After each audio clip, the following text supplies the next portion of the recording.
Dr. Alex Rodriguez had been working alone at the research station for 3 months now. The cold winds of northern Alaska whistled through the mountains every night, making strange sounds that sometimes kept him awake. He was a scientist who studied life forms, always hoping to discover something new that could help people back home. That morning started like any other. Alex put on his thick winter coat, grabbed his equipment bag, and stepped outside into the freezing air. His job was simple: collect samples from the area and study them in his lab. The government had sent him to this remote place because they thought the extreme cold might hide some interesting discoveries. As he walked through the snowy terrain, something caught his eye. In the distance, he saw what looked like a dark spot. Against the white snow, steam was rising from it, which was very strange. Alex had been working in this area for months and had never seen anything like this before. Walking closer, he realized this wasn't just any rock or piece of ice. The object was smooth and metallic, about the size of a small car. It was still warm, melting the snow around it.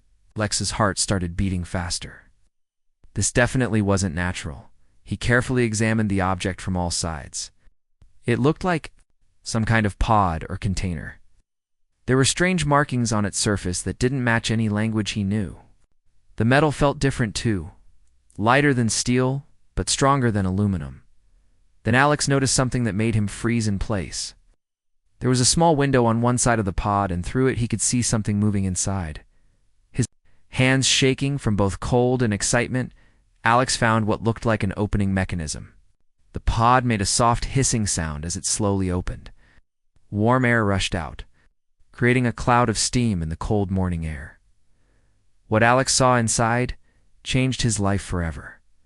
There was a girl lying unconscious in the pod, but she wasn't human. Her skin had a soft blue color, like the sky on a clear day. She was tall and thin, with longer arms and legs than normal people have. Strange, beautiful patterns decorated her temples and forehead, looking like tattoos that glowed very faintly. The girl was hurt badly. Dark purple liquid, which Alex guessed was her blood, stained her clothes. Sharp crystal pieces were stuck in her shoulder, and she was breathing very slowly and weakly. Alex stood there for a moment, his mind racing. He knew that if he reported this discovery, government agents would arrive within hours. They might take the girl away for experiments, or worse. But if he didn't get help soon, she might die right there in front of him. His medical training kicked in. As a scientist, he had studied biology and had basic medical knowledge. He could see that this being, whatever she was, needed immediate help. The decision came naturally to him. He had to try to save her life. Carefully, Alex lifted the girl from the pod. She was surprisingly light, and her body temperature was much cooler than a human's would be. He wrapped her in his emergency blanket and began the difficult journey back to his research station. The walk back felt like it took forever. Alex had to stop several times to check if she was still breathing. Her pulse was very weak, and the purple blood was still slowly flowing from her wounds. He talked to her softly as he carried her, even though she couldn't hear him. "Don't worry, I'm going to help you. Just stay with me, okay? We're almost there." Back at his lab, Alex laid her gently on his examination table, under the bright lights. He could see her injuries more clearly. The crystal pieces in her shoulder seemed to be part of some kind of natural healing process, but something had gone wrong. Her body was rejecting them instead of using them to heal. Alex spent the next few hours setting up equipment to monitor her vital signs. He had to modify his instruments because her biology was so different from humans. Her heart beat much slower, and she needed less oxygen than people do. The hardest part was figuring out what to do about the crystal fragments. Alex could tell they were causing her pain and preventing proper healing. Using his smallest surgical tools, he carefully removed each piece. As soon as he did, the purple bleeding began to slow down. For the next several days, Alex barely slept. He stayed by her side constantly, monitoring her condition and trying different treatments. He mixed various nutrient solutions, testing small amounts to see what her body could accept. Most human medicines didn't work, but some basic treatments seemed to help.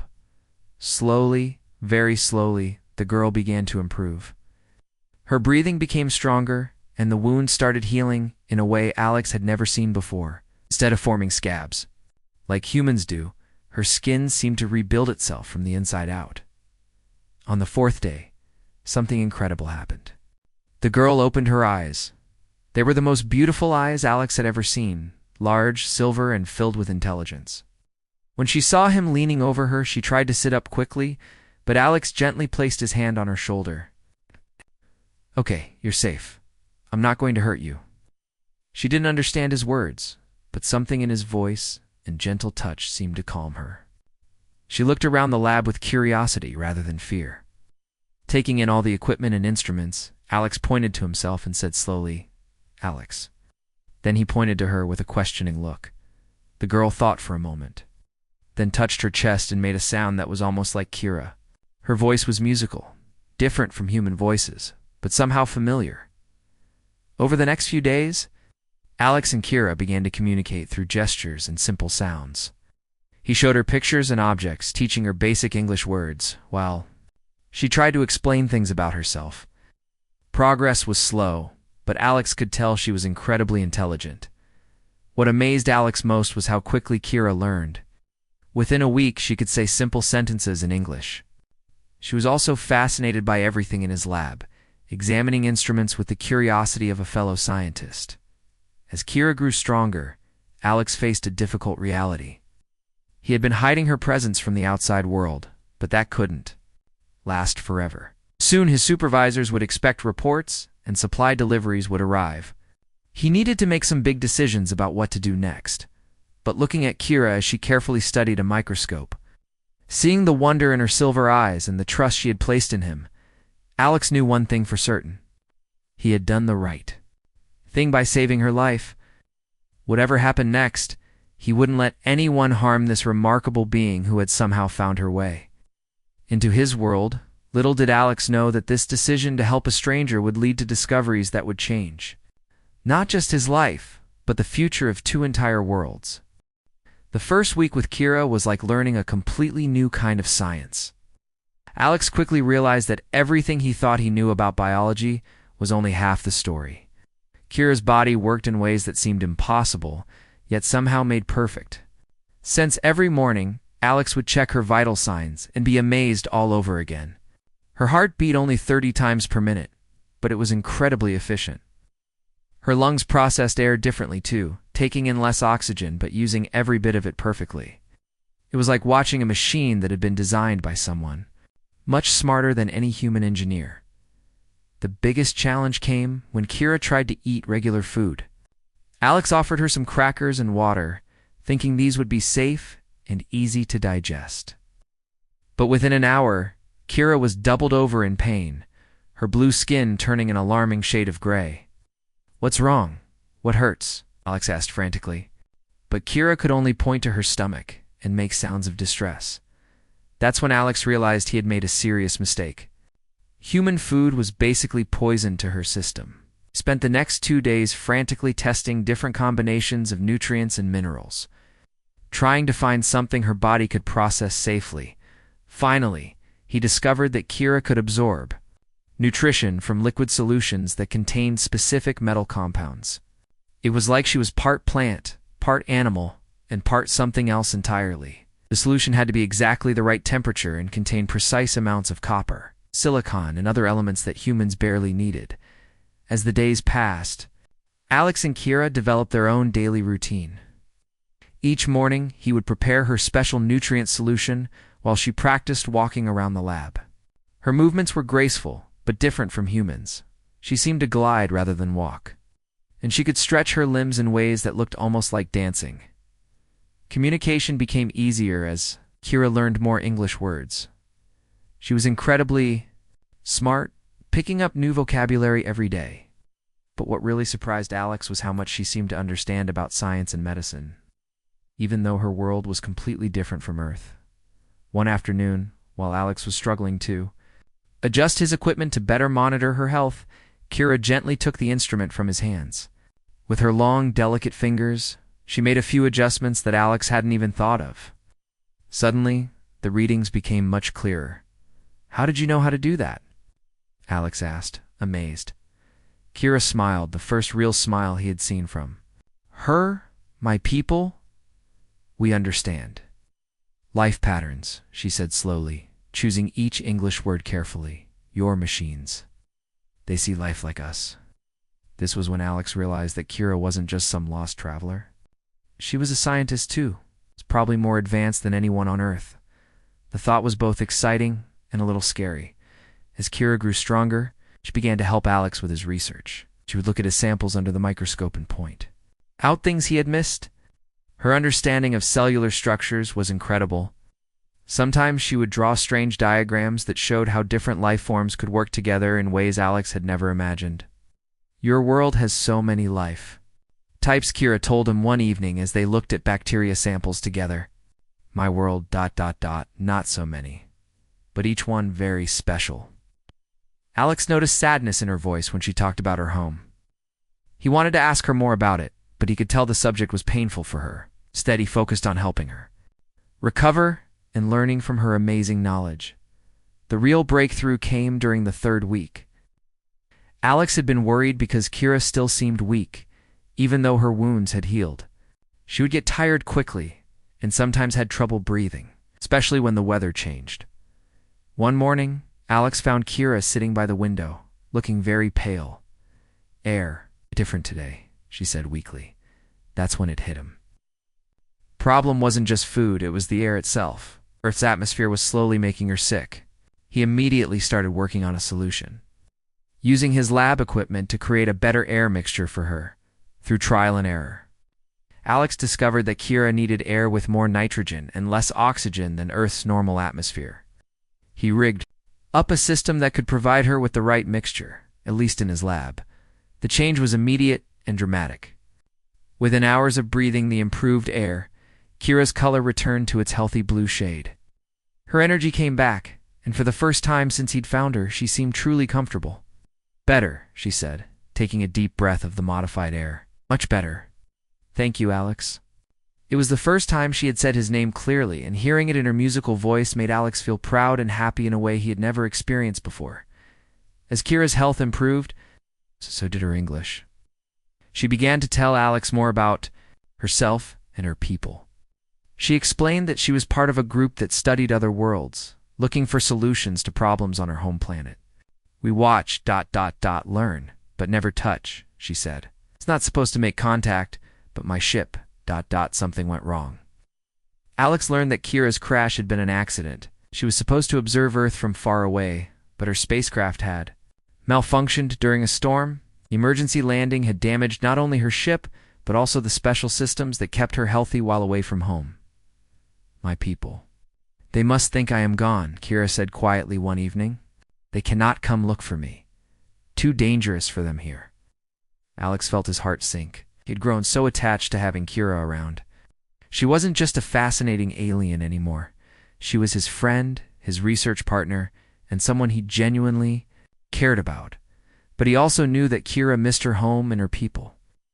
Every night, she would stand by the window and look up at the stars with such longing that it made Alex's chest ache. We'll figure something out, Alex promised her. Maybe. We can find a way to contact them, or fix your ship or something. Kira turned from the window and looked at him with those incredible silver eyes. You are a good person, Alex.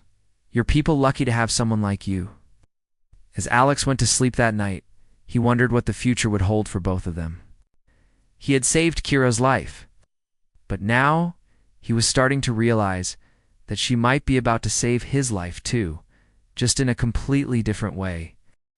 2 months had passed since Alex found Kira, and their friendship had grown stronger every day. What started as a doctor helping a patient had become something much deeper. They were like two scientists from different worlds sharing their knowledge. And learning from each other, Kira's English had improved dramatically. She could now have real conversations with Alex, telling him stories about her home and asking endless questions about Earth. Her curiosity about everything was infectious, making Alex see his own world through completely new eyes. Why do humans sleep so much? Kira asked one morning while Alex was having his coffee. My people only rest 3 hours each day? Alex laughed. Wish I could survive on 3 hours of sleep. We humans need about 8 hours, or we get cranky. and make mistakes. Cranky. Kira tilted her head. A gesture Alex had learned meant she was trying to understand a new concept. It means we become unpleasant to be around, get angry easily and say things we don't mean. Alex demonstrated by making an exaggerated, grumpy face. Kira's musical laugh filled the lab. These moments of shared humor had become precious to both of them. Despite coming from different worlds, they had discovered that laughter was universal. As winter deepened around the research station, Alex and Kira spent more time talking about their respective homes. Alex showed her pictures of cities, oceans, and forests on his computer. Kira was amazed by Earth's incredible diversity of life. So many different creatures, she said, scrolling through photos of various animals. And they all live together on one world. Well, not always peacefully, Alex admitted. Sometimes different species compete for resources or territory. But yes, we have millions of different types of life here. Kira grew quiet when she heard. This after a long pause, she said, My world ... Very different. We have fewer types of life, but we thought that made us special. Now I see that Earth's way might be better. Way. Over the following weeks, Kira began sharing more details about her people, the Zephyrians. Alex learned that they lived on a planet much farther from their sun than Earth was from its sun. Their world was colder and had less variety in its landscapes. We are all very similar to each other, Kira explained. Same height, same basic appearance, same abilities. We thought this was good. No conflict, no disagreement about how to live. But that doesn't sound necessarily bad, Alex said. Unity can be a strength. Kira's expression grew sad. Unity became our weakness. About 50 years ago, a sickness came to our world. Because we are all so similar, the sickness affected almost everyone the same way. Alex felt a chill that had nothing to do with the Arctic cold outside. What kind of sickness? It made us unable to have children, Kira said quietly. At first, only some people were affected. But each year, more and more of my people became unable to create new life. Our scientists estimate that in another 50 years, there will be no more Zephyrians. The weight of this revelation hit Alex like a physical blow. An entire species was facing extinction, and Kira carried this knowledge with her every day. No wonder she sometimes seemed sad when she looked at the stars. That's why you were studying other worlds, Alex realized. You were looking for a solution. Kira nodded. My job was to observe different planets and see how life works in other places. Maybe find ideas that could help save my people. But I was never supposed to land or make contact. Observation only. What would have happened if your people knew you had made contact with humans? Big trouble, Kira said with a weak smile. Maybe they would not let me come home. Contact with other species is forbidden in our culture. We believe it is too dangerous for both sides. Alex understood now why. Kira sometimes seemed torn between wanting to go home and fear about what would happen when she got there. She had broken one of her people's most important rules. Even though it wasn't her choice, as the days grew shorter and the Arctic winter became more intense, Alex found himself working on a new project. Using his understanding of Kira's biology and his knowledge of human technology, he began building a communication device that might be able to reach her people.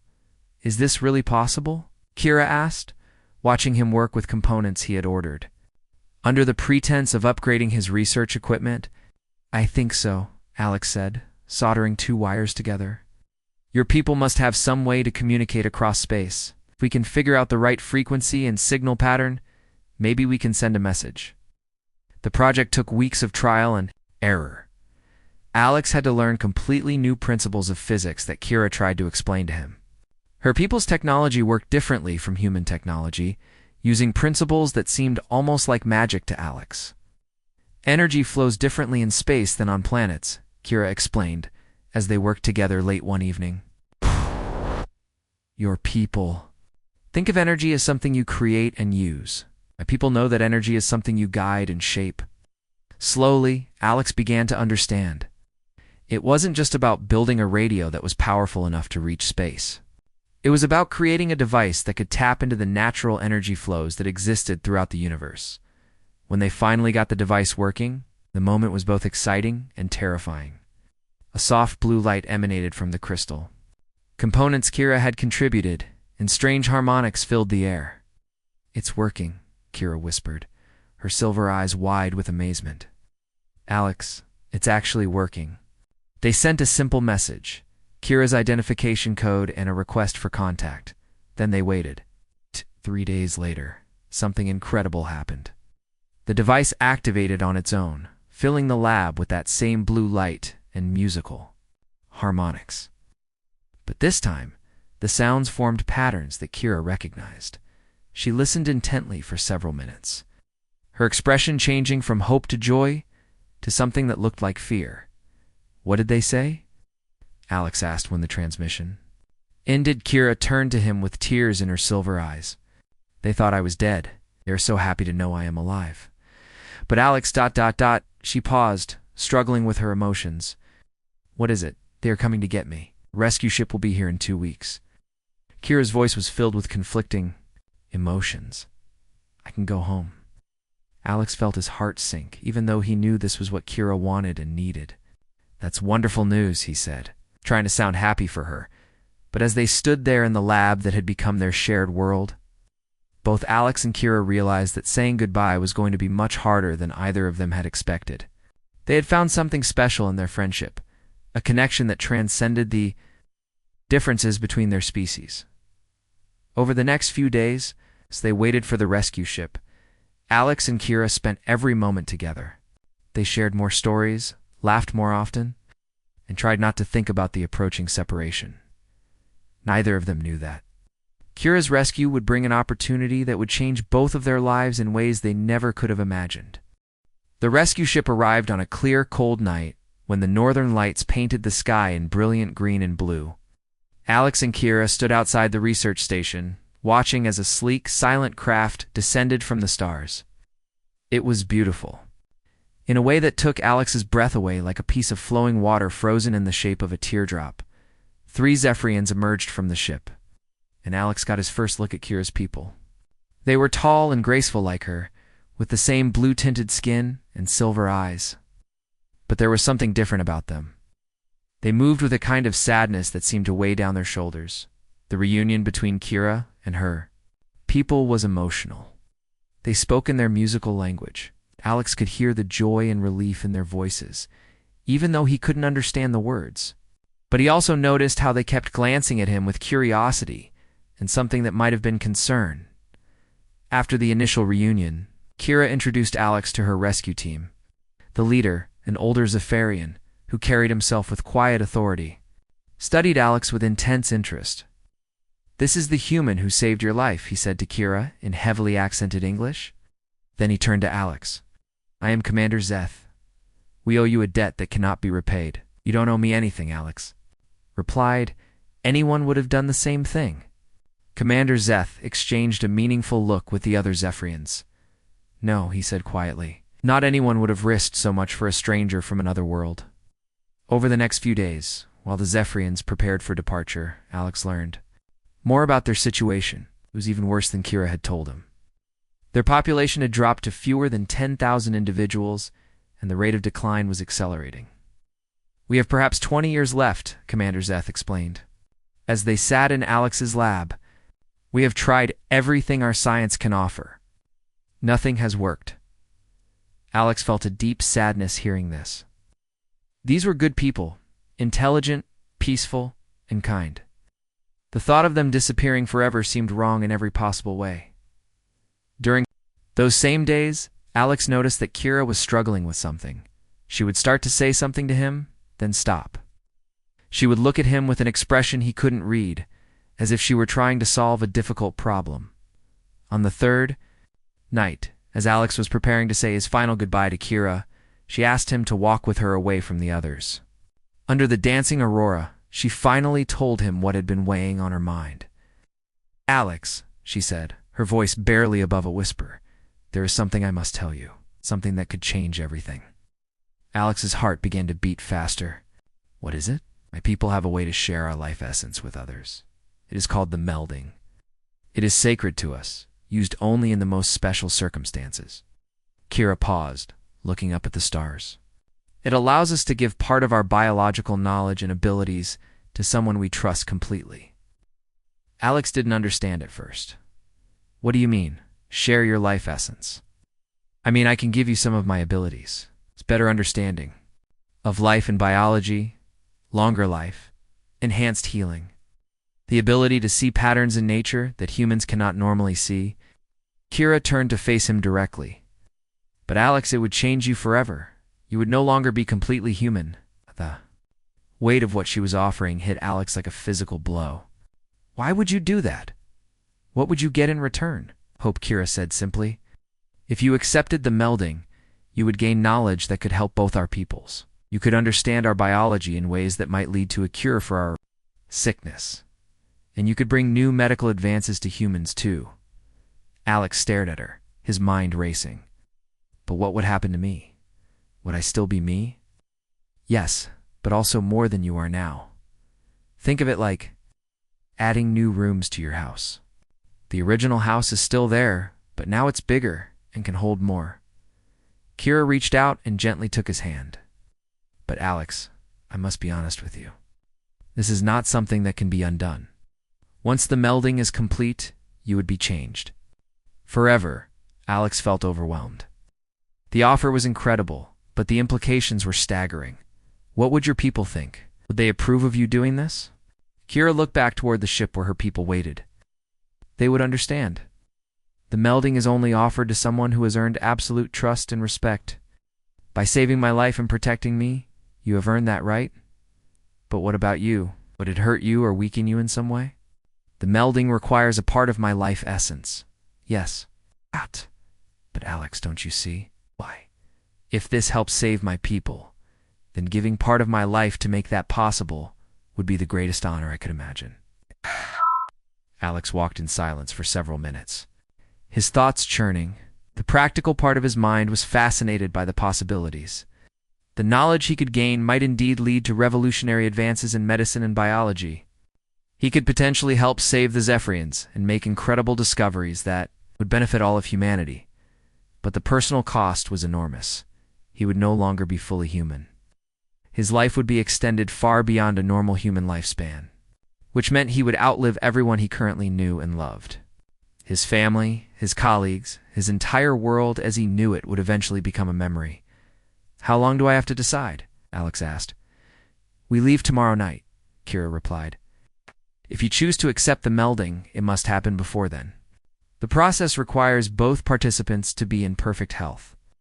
And the journey back to my world would be too difficult for a human, even one who had been enhanced. Alex spent that entire night walking around the research station, thinking about his life and what he wanted to do with it. He thought about his childhood dreams of making great discoveries. He thought about his parents, who had always encouraged him to help others. He thought about the loneliness he had felt before Kira arrived, and how much his life had changed since meeting her.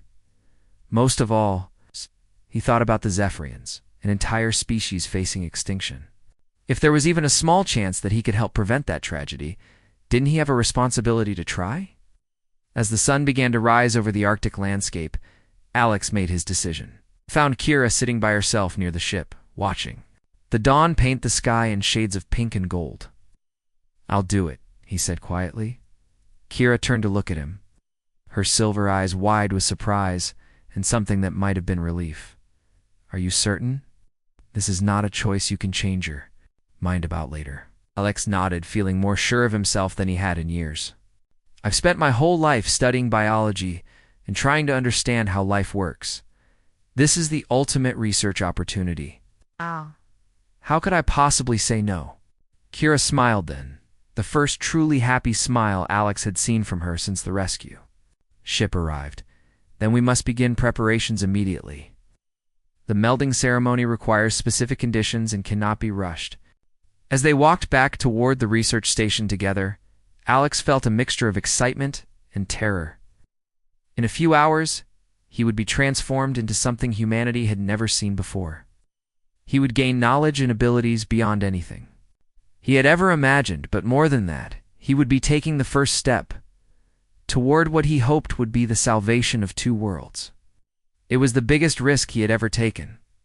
But somehow, walking beside Kira under the vast Arctic sky, it felt like the most natural decision in the world.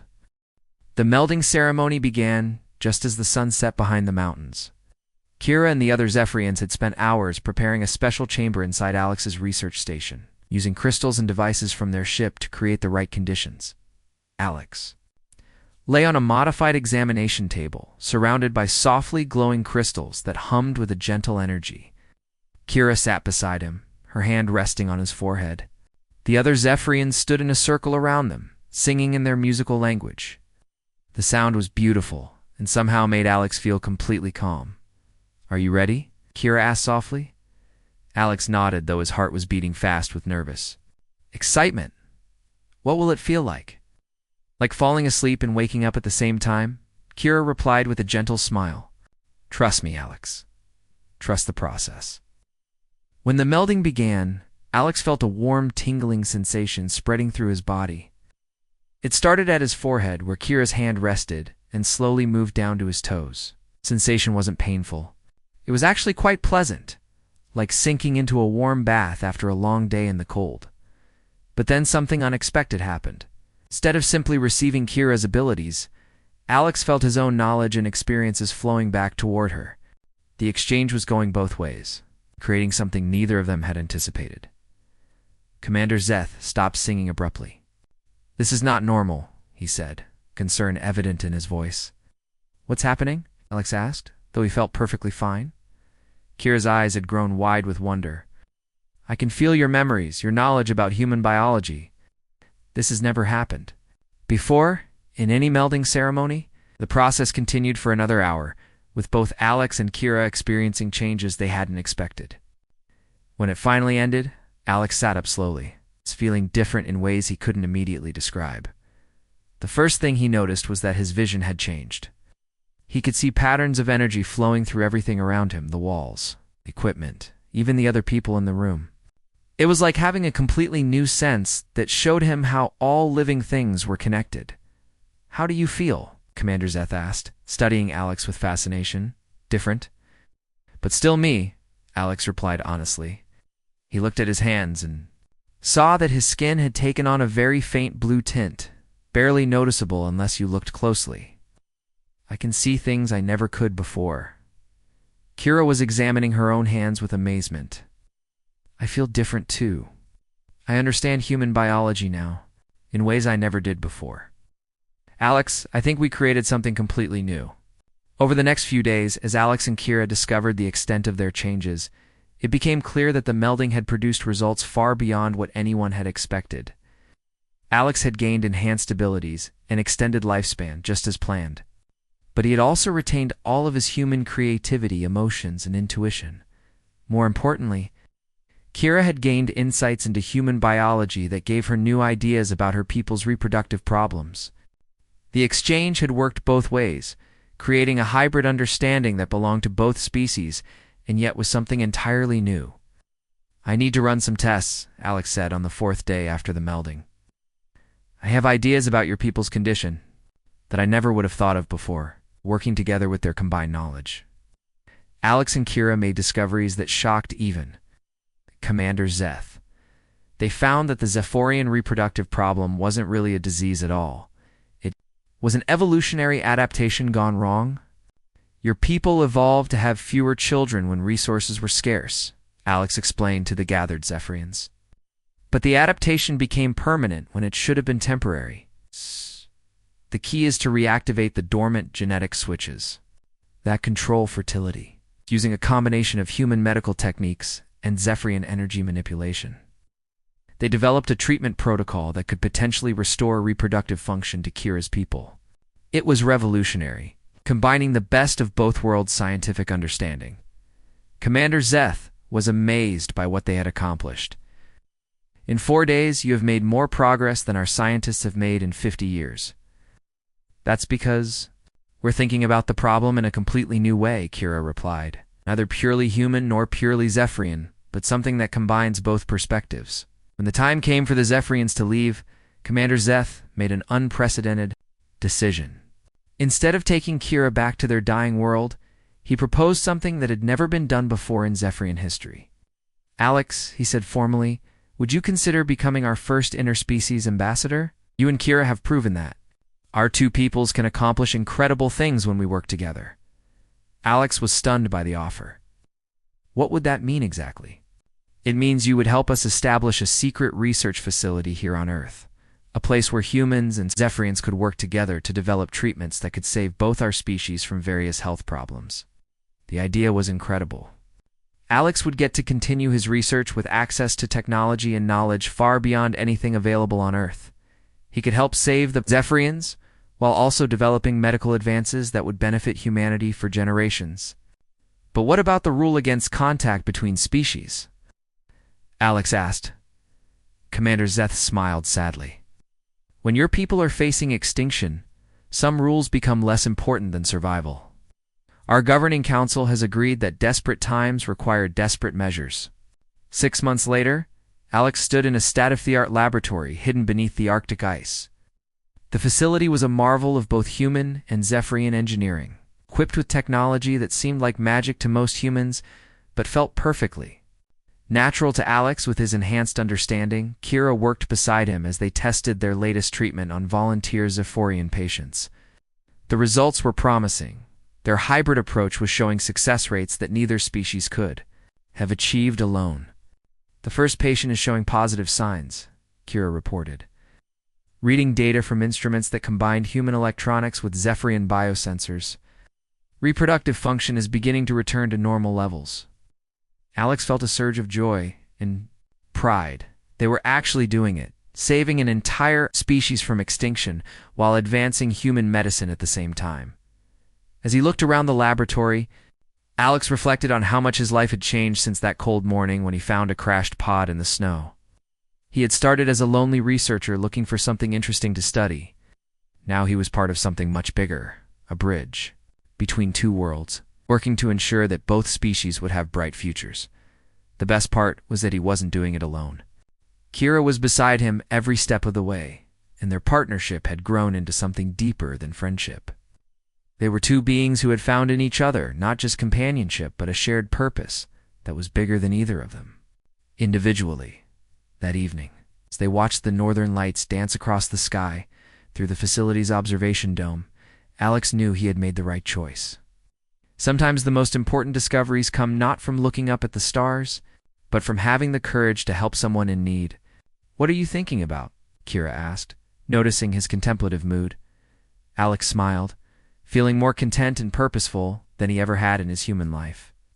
"I'm thinking about how funny it is that trying to save one life led to saving thousands of lives." Kira nodded, understanding completely. The universe has a way of rewarding kindness with opportunities we never could have imagined. Together, they continued their work, knowing that they were writing a new chapter in the history of both their species, a chapter that began with compassion and would end with hope for all.